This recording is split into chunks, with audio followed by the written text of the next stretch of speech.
Cette émission vous est présentée par l'Hôtel du Centre. L'Hôtel du Centre, votre business hôtel, votre business partner. Bonjour à tous et bienvenue dans notre rendez-vous, une actualité toujours riche en Nouvelle-Calédonie sur laquelle nous allons revenir en compagnie de nos invités. J'accueille Samuel Népéhoun, président du MEDEF et PDG d'Ercal, Ronald Frère de l'Union calédonienne, Brieux Frogier qui est élu à la province sud et au Congrès, et Pierre Toutéala, le secrétaire général du Soin Nickel. Merci à vous quatre d'être avec nous sur NC News.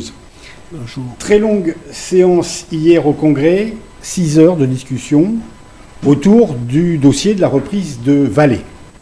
Avant d'entrer dans le vif du sujet, un mot, Pierre, sur l'ambiance, sur le ressenti des salariés de Vallée. Dans quel état d'esprit ils sont aujourd'hui?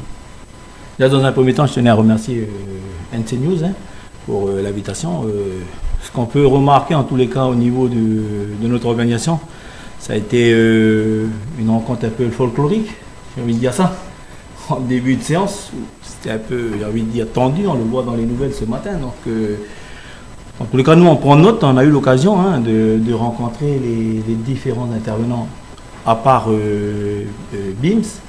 On a eu l'occasion d'avoir un échange avec la Sophie Nord et aussi l'ICAD. Donc, c'est un peu les messages qu'on a reçus. On n'a rien appris de plus de ce qui s'est passé hier au Congrès, en tous les cas. Et sur place, dans l'usine, dans le sud, quel est l'état d'esprit des gens? Difficile, difficile avec l'annonce qui a été il y a un peu plus d'une semaine maintenant. Une semaine, c'était la semaine dernière qu'on a eu l'annonce comme quoi Lucien Terry ne rentrait pas, n'allait pas prendre le Vallée de Nouvelle-Calédonie. Donc nous on a pris acte. Un message qu'on fait passer aujourd'hui sur le terrain, on l'a fait passer d'ailleurs la semaine dernière, c'est faut rester mobilisé, il faut rester unis, il faut rester soudés. Parce qu'on traverse des moments difficiles, on a le contexte économique du territoire qui n'est pas non plus morose. On a des échéances, je pense, au référendum. Donc, Lucien, ce matin, on a fait un communiqué comme quoi jeudi, on va se mobiliser pour sauver les emplois de l'usine du Sud, mais aussi les entreprises sous-traitantes, parce que ça représente quand même un peu plus de 3000 personnes. Qui dit 3000 personnes, il faut multiplier à peu près par 4 personnes par famille, c'est pas rien, c'est 12 000. Donc nous on interpelle dans tous les cas nos forces politiques, quelle que soit la couleur politique. Alors vous rappeliez avec raison qu'effectivement l'annonce du retrait de New Century Resources, la société australienne, alors pour tout un tas de raisons qui sont politiques, industrielles, financières, etc., ça a provoqué un choc. Néanmoins, et je vais vous demander si vous partagez mon opinion, on a l'impression que dans l'opinion publique, on ne croit pas encore à l'hypothèse de la fermeture de l'usine du Sud, qui est pourtant sur la table, parce que s'il n'y a pas de repreneur, Vallée Monde et Vallée Canada, à qui appartient l'usine Vallée NC, a bien annoncé que l'usine serait mise sous cloche. Est-ce que vous avez l'impression qu'on prend conscience de ce risque? Oui, on prend conscience, et c'est pour ça qu'on va se mobiliser, on va faire passer des messages au niveau de nos institutions, c'est-à-dire au niveau de la province, mais aussi au niveau du Congrès, qui est quand même la première institution du pays. Ça, on ne manquera pas l'occasion de déposer un courrier pour quand même rappeler à nos dirigeants que il va falloir faire attention à ce qui va se passer dans les mois qui viennent, parce que le temps nous est compté. On le voit aujourd'hui, on est un peu pris sous la gorge par les annonces qui ont été faites par le groupe. Je rappelle quand même que le groupe a fait aussi des grosses annonces en 2016. Donc c'est pas la première fois qu'ils font ces annonces. Donc on prend note et on fera passer des messages, que ce soit au niveau des institutions du territoire, mais aussi au niveau du représentant de l'État. Je pense notamment au commissaire. Moi je voudrais d'abord vous remercier, nos invités, pour parler de ce sujet-là. Rebondir sur le sujet du Congrès de la province sud, parce qu'il est quand même urgent que les gens puissent comprendre que la loi organique prévoit que le nickel, c'est une compétence des provinces. C'est ce qui a été décidé dans le cadre de différents accords. Et aujourd'hui, on participe à une mascarade quand on se retrouve au Congrès du territoire, à la demande, à l'initiative, je dirais, d'un certain Philippe Gomez, parce que ce brave homme, il a perdu les élections en province sud, donc il ne peut plus faire ce qu'il veut avec la province sud. Donc il essaye par tous les moyens de transférer le débat au Congrès de la Nouvelle-Calédonie où il a réussi à trouver une majorité. Mais il faut bien être conscient que l'institution qui a son mot à dire, qui est dans les discussions avec Vallée et qui est garant des garanties financières et environnementales sur la cession d'une telle société, c'est la province sud. Donc ce qu'on a vécu hier au Congrès sur ce sujet, c'était hallucinant. Enfin, on a eu les auditions de la Sofinor. On y revient dans un instant, et j'imagine que Ronald, vous n'êtes pas tout à fait d'accord avec ce qui vient d'être. C'est pas que je ne suis pas d'accord, c'est simplement que nous, on a un autre regard sur tout ça. Il faut peut-être s'interroger aussi sur le comportement des opérateurs industriels en Nouvelle-Calédonie. On assiste depuis plusieurs années à un retrait opérationnel des industries minières, enfin notamment des métallurgistes, qui vont transformer ailleurs. Ça, c'est une réalité. Il faut peut-être se poser des questions autrement dans ce pays. Et nous, aujourd'hui, on a donné des pactes fiscaux. Je pense que c'est en ça. Moi, sur le point de vue des compétences de la province sud, c'est clair, c'est une compétence de la province sud. Après le Congrès, où qu'il aurait son mot à dire, c'est que c'est aussi une partie prenante dans le projet. Et c'est surtout celui qui donne le pacte, qui a signé un pacte fiscal. Enfin, l'agrément fiscal donné par le Congrès de la Nouvelle-Calédonie, c'est utiliser un argument qui n'en est pas un. Le Congrès de la Nouvelle-Calédonie a donné un agrément fiscal à une société qui s'appelle Vallée Nouvelle-Calédonie. Cette société-là, elle ne disparaît pas. Oui. C'est son actionnaire principal qui disparaît, ça ne change strictement rien. Ouais. Sauf qu'il y a le procédé reste le même. Je veux dire, à partir du moment où on a construit une usine métallurgique qui fait de la lixiviation, on ne change pas au milieu. C'est ça, ce sont ça les contraintes pour maintenir l'agrément fiscal. Donc, le Congrès de la Nouvelle-Calédonie ne peut pas enlever ou faire quoi que ce soit avec l'agrément fiscal. Et pour finir, Vallée Nouvelle-Calédonie a, sans aucun doute, parce qu'on sait que toutes les usines de Nouvelle-Calédonie perdent de l'argent. On peut toutes les prendre une par une. KNS, on a le chiffre, on est à plus de 1000 milliards. La SLN perd de l'argent, donc ça veut dire quoi? Ça veut dire que Vallée, quoi qu'il en soit, ne paiera pas d'impôt, qu'il y ait agrément fiscal ou pas agrément fiscal, ils ne paieront pas d'impôt pendant les prochaines années. Non, mais pour terminer ce que je voulais dire, il y a un pacte d'actionnaires qui dit que s'il y a un changement d'actionnaire, ça doit être agréé pour que le pacte fiscal il soit toujours en application. Moi, ce que je veux dire, c'est que, justement, pour rebondir sur ce qu'il dit M. Frougier, c'est que c'est bizarre. En Nouvelle-Calédonie, on a quand même les meilleurs gisements. Même Antonin Beurrier nous a dit que Vallée, c'est le plus beau gisement du monde en matière latéritique. Si vous prenez le Cognambo, c'est le plus beau gisement. Bon, Cognambo, c'est un problème technique pour le moment. Les mines SLN, c'est les plus belles mines du territoire. Il y a quand même 58% du domaine qui appartient à SLN. Ils perdent tous de l'argent. Okay, et c'est bizarre parce que, moi, je m'interroge beaucoup sur le niveau d'évasion fiscale qu'il y a en Nouvelle-Calédonie. Parce qu'aujourd'hui, vous aviez SLN qui produisait de la mat, elle est partie la faire en Chine. Aujourd'hui, SLN, elle veut du cash flow, donc elle veut 6 millions de tonnes de nickel, sauf qu'elle la vend à Eramet à 10 dollars, et rien que pour la mettre à FOB, ça coûte 12 dollars. Donc, je ne sais pas où elle va trouver son cash flow, mais en tous les cas, moi, jamais vu, et là, il y a le représentant des patrons, il va peut-être nous le dire, mais des entreprises qui travaillent à perte pendant 120 ans, ça n'existe pas. Donc, c'est sûr, Vallée, ils ont mis 200 milliards, ils ont 200 milliards de pertes. Ils ont quand même vendu déjà 509 000 tonnes de nickel. Donc, en valeur, ça fait plus de 500 milliards aussi de valeur.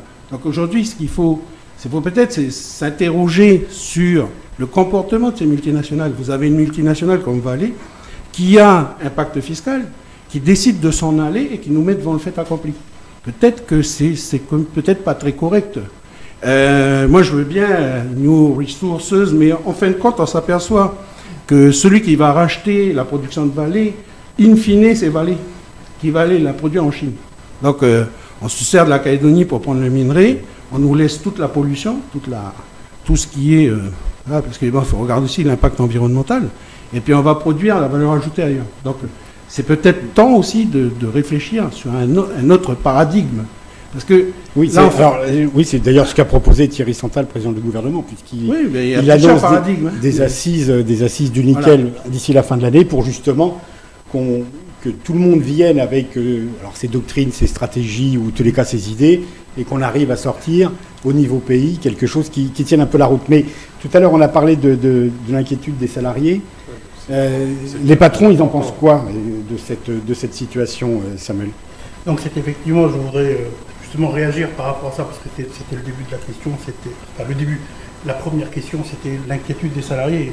Bien évidemment, pour le coup, nous partageons complètement l'inquiétude des salariés, dans la mesure où, en plus, tous les opérateurs miniers en Nouvelle-Calédonie sont adhérents du MEDEF. Les syndicats professionnels de la mine en Nouvelle-Calédonie sont adhérents du MEDEF. Ce que nous, aujourd'hui, on dit que le MEDEF n'a pas à se mêler de faire de l'ingérence dans le choix de nos adhérents sur leur répartition capitalistique, ni qui doit racheter, etc.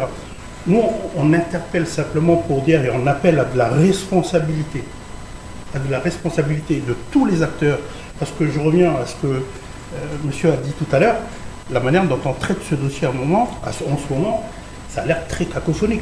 Je veux dire que par rapport à l'environnement calédonien, mais également l'environnement mondial, on doit être un peu ridicule. Et si on veut faire preuve d'attractivité en Nouvelle-Calédonie, tant au niveau stabilité politique, sociale, fiscale, etc., on a encore du boulot. Donc on partage bien évidemment les inquiétudes, parce que ce secteur, encore une fois, il faut le rappeler, en termes d'emploi, un emploi sur 5 en Nouvelle-Calédonie, c'est le secteur du nickel.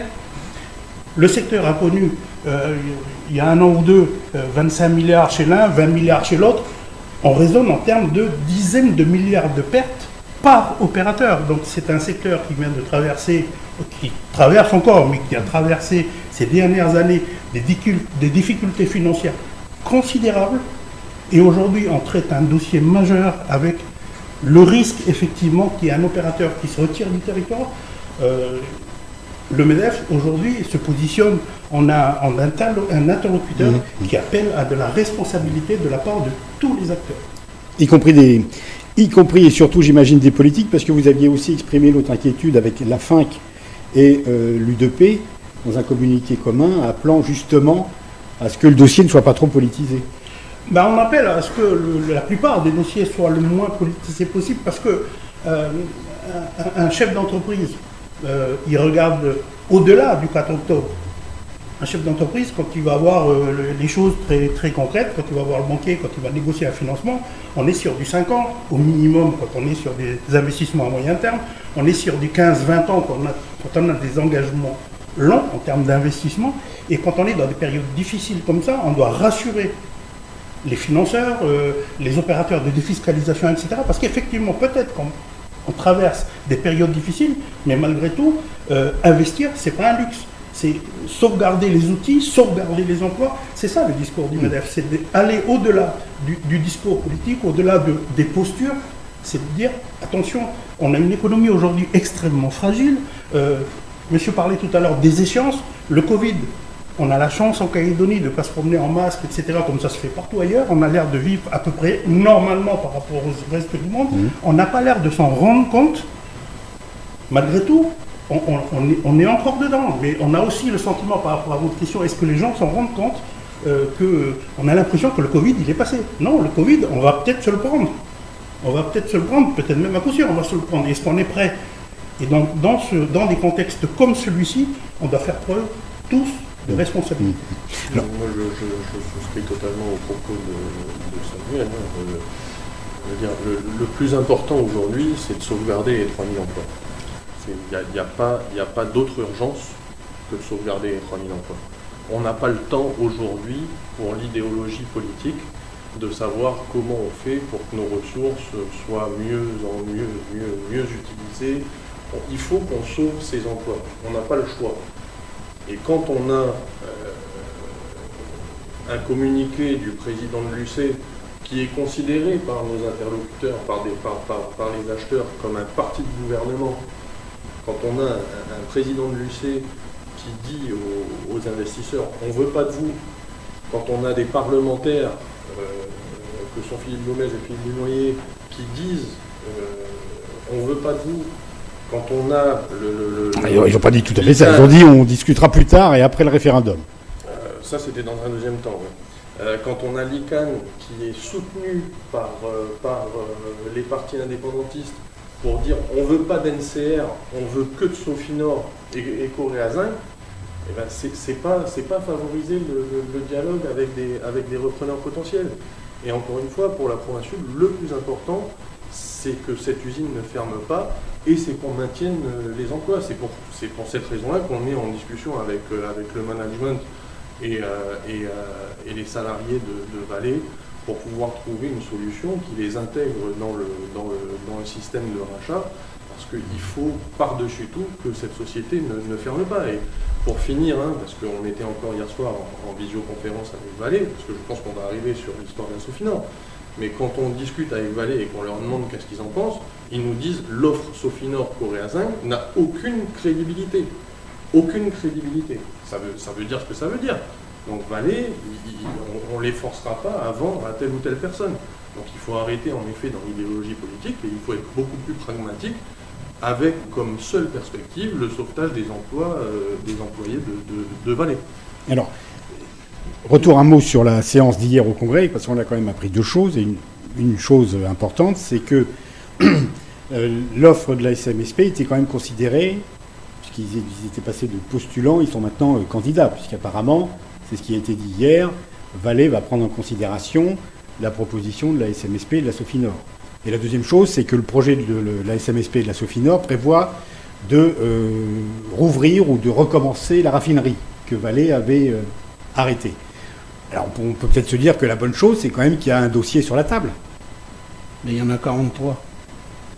Pas nous qui l'inventons. Il y en avait 43. Oui, mais il y en avait, mais ça veut dire qu'ils sont toujours là, les postulants. Il y en avait 43, et il n'y en a que un qui est sorti, c'est le dossier d'NCR, qui avait les capacités, à peu près les capacités financières pour y arriver, parce qu'il avait des investisseurs derrière qui étaient IGO, qui étaient Orion. Mais il faut savoir une chose, c'est que Vallée Nouvelle-Calédonie, enfin Vallée Monde, Vallée Canada veut couper tous les liens avec la Nouvelle-Calédonie. Ça, c'est une exigence dans leur processus de vente. Ils veulent couper les liens avec la Nouvelle-Calédonie. Et les 42 autres projets étaient d'accord pour venir ici, sans mettre un rond, et en demandant à Vallée de continuer à garantir les différentes garanties dont ils sont redevables. Mais Vallée, ils veulent faire quoi? Ils veulent mettre 50 milliards sur la table, et ils veulent couper tous les liens avec la Nouvelle-Calédonie. Ils en ont assez de la Nouvelle-Calédonie. Moi, ce que je retiens, c'est nous, on a une vision sur le principe. C'est-à-dire, c'est sûr, aujourd'hui, il y a des salariés qui sont en balance. D'ailleurs, je rappelle que c'est en permanence, c'est un cycle, on va dire, pas vertueux, mais c'est un cycle qui se répète, c'est-à-dire, on vient, on fait des restrictions, on vous demande de faire des efforts. Parce que moi, je vois à la SLN tous les efforts que les salariés ont fait. On repart, soi-disant, on a tout restructuré, et dès que le cours baisse, comme on va faire une couverture sur les cours, on revient demander aux salariés de baisser. Alors, un jour, vous allez vous retrouver au SMIC, je vous dis, moi. Donc, Vallée, c'est sûr, ce qu'il dit M. Frougier, c'est que il faut considérer ses investisseurs. Mais moi, je ne pense pas, et Samuel, qui est un patron, il va nous le dire, jamais vu des mecs qui investissent à perte. Ils ne sont pas là à coups de milliards pour rester ici et puis dire on se barre. Parce que là, j'ai un article d'Elon Musk, là, qui dit qu'il est prêt à signer un contrat géant pour le nickel et puis pour le cobalt. Parce que l'enjeu aujourd'hui sur Vallée, c'est pas le nickel, c'est le cobalt. C'est le cobalt l'enjeu, c'est les batteries. Donc aujourd'hui, le marché est là. D'ailleurs, pourquoi il avait peut-être choisi New Century? Eh bien parce qu'il rachetait par derrière. Mais ce qu'il faut bien comprendre, c'est que nous, la Nouvelle-Calédonie, il faut qu'on ait un positionnement autre, peut-être autre maintenant. C'est-à-dire, est-ce qu'on va continuer à donner nos ressources? Je vous rappelle que quand la SLN, elle demande 6 millions de tonnes d'export, hein, ça fait quelque chose comme 395 milliards en valeur intrinsèque commerciale. Et nous, on a 0. Et eux, ils ont quoi? Eux, ils ont tous les 3 ans, on leur demande de baisser leur salaire. C'est ça qu'on veut. C'est ça le modèle qu'on veut. Nous, c'est pas ça qu'on veut. C'est qu'à un moment, il faut qu'on trouve un opérateur qui soit... Ça y est, aujourd'hui, on a un problème de contrôler toutes les multinationales. C'est le cas en France avec Amazon, avec tout le monde. Tout le monde se barre dans les paradis fiscaux. Ça n'échappe pas. La Nouvelle-Calédonie n'échappe pas. Aujourd'hui, les opérateurs, ils ont le beau jeu. Dès qu'il y a un problème, on a 3000 salariés. OK? Donc faites attention. Ben, nous, qu'est-ce qu'on fait à chaque fois? On dit, ben, oui, il faut surtout protéger nos salariés. C'est vrai qu'il faut les protéger. Mais à un moment aussi, il faut dire, ça suffit. Nous, notre enjeu à nous, c'est qu'on reprenne le contrôle de nos gisements. Parce que là, tout à l'heure, M. Frogier, il disait, ben oui, mais on n'a rien à voir s'ils veulent changer d'associé, on change d'associé. Ça veut dire, on est en risque partout, hein, sur tous les opérateurs miniers, y compris la Sofinor. Hein. C'est-à-dire que demain, on fait ce qu'on veut des gisements. On a 12 ou 15% des réserves de la Nouvelle-Calédonie. Demain, ça peut nous échapper. Mais qu'est-ce que le pays, qu'est-ce qu'on va laisser à nos enfants? La vraie question, c'est ça. Ils sont là, il faut les considérer. Puis il y a aussi ceux qui arrivent derrière. Moi, je suis fils mon grand-père était à la SLN, mon père était à la SLN. Je vais te dire, mais si c'est pour leur laisser pour nous laisser ce qu'ils ont laissé à Thio, ce qu'ils ont laissé à Kawa, ben merci. Donc à un moment, il faut que la Nouvelle-Calédonie, elle ait sa juste rémunération. Et ils peuvent la donner, parce que sinon ils seraient tous partis, il ne faut pas rêver. Bon, ce qui est sûr, c'est que les délais courent, hein, et les délais sont courts et ils courent, puisque a priori c'est à la fin de l'année que Vallée Monde, Vallée partira pas. prendront la décision. À force de dire ça, c'est sûr que c'est une incantation, ça. Il faut faire un petit effort. Non, mais moi j'espère par-dessus tout qu'ils partiront pas. Et c'est pour ça qu'on veut absolument travailler avec les salariés de Vallée pour monter quelque chose avec un industriel crédible. Je ne veux pas occuper le temps de parole, excusez-moi, mais vous avez un industriel qui, le 20 décembre, demande au président du gouvernement de lui donner 2 millions de tonnes, parce que sinon il est foutu. C'est un refus catégorique, tout l'environnement se mobilise contre ça. Ils perdent de l'argent, tout ça. Tout d'un coup, Beurrier, il annonce avant-hier ou la semaine dernière que ça y est, il gagne de l'argent, pas de problème. Alors, il n'y a pas de problème s'il gagne de l'argent. Oui, c'est bizarre, c'est toujours dans un sens. Encore une fois, comment vous voulez qu'un industriel soit attiré par la Nouvelle-Calédonie aujourd'hui? Comment vous voulez qu'il soit attiré par la Nouvelle-Calédonie? On a, vous savez, alors c'est sûr que c'est probablement le sujet le plus politique qui existe, mais il faut essayer de ne pas en faire. Mais quand on discute avec les indépendantistes, ou quand on discute avec les CAN, ils nous disent quoi? Ils nous disent, nous on est d'accord pour discuter sur un projet de reprise. On veut discuter. Par contre, la fin, il faut que ce soit Dang qui rachète. C'est ça la position. Comment on fait pour discuter dans ces cas-là? On a un référendum qui arrive. Comment on attire les investisseurs de l'extérieur? Je vais répondre autrement. Quand on a un gisement de la qualité de classe internationale et de la qualité de Goro, hein, qui, rappelons ce qu'a dit Beurrier, c'est le plus beau gisement du monde, hein, c'est le plus gros et le plus beau. Ou qu'on a des latérites qui sont parmi les plus riches au niveau nickel, sont les plus riches en cobalt, et puis il y a le scandium et tout ça. Vous inquiétez pas, il y aura du monde qui vont se poser pour reprendre le gisement. Et c'est pareil pour Kognobo. En tous les cas, ça ne donne pas cette impression actuellement. Oui, mais on a quand même l'impression que... Ils ne vont pas venir vous dire que ça ne se bouscule pas au portillon pour acheter. Oui, mais ça, ils ne vont pas vous dire. Mais il y a 75 usines en Chine qui n'ont pas de nickel. Mais je veux dire, comment on peut dire qu'il y a du monde au portillon alors que Vallée est prêt, même pas à vendre, est prêt à payer quelqu'un pour prendre l'outil? Mais c'est là qu'il faut se poser des questions. Vallée, ils mettent 50 milliards CFP pour se débarrasser du truc. Ouais. Et vous nous expliquez qu'il y a du monde au portillon, mais ils sont... Mais amenez-les. Je veux dire, hier, quand on était en séance au Congrès, on a auditionné la Sofinor. Alors, ce qui est exceptionnel, c'est que la Sofinor, elle nous explique, voilà. Alors, le nouveau capital, ce sera SPMSC à 5%, la Nouvelle-Calédonie 51%, et Coréazan 44%. On leur demande, mais vous, Sofinor, vous êtes où dans le truc? nous, on travaille pour le pays. Mais la Nouvelle-Calédonie, elle a demandé quelque chose à Sopina.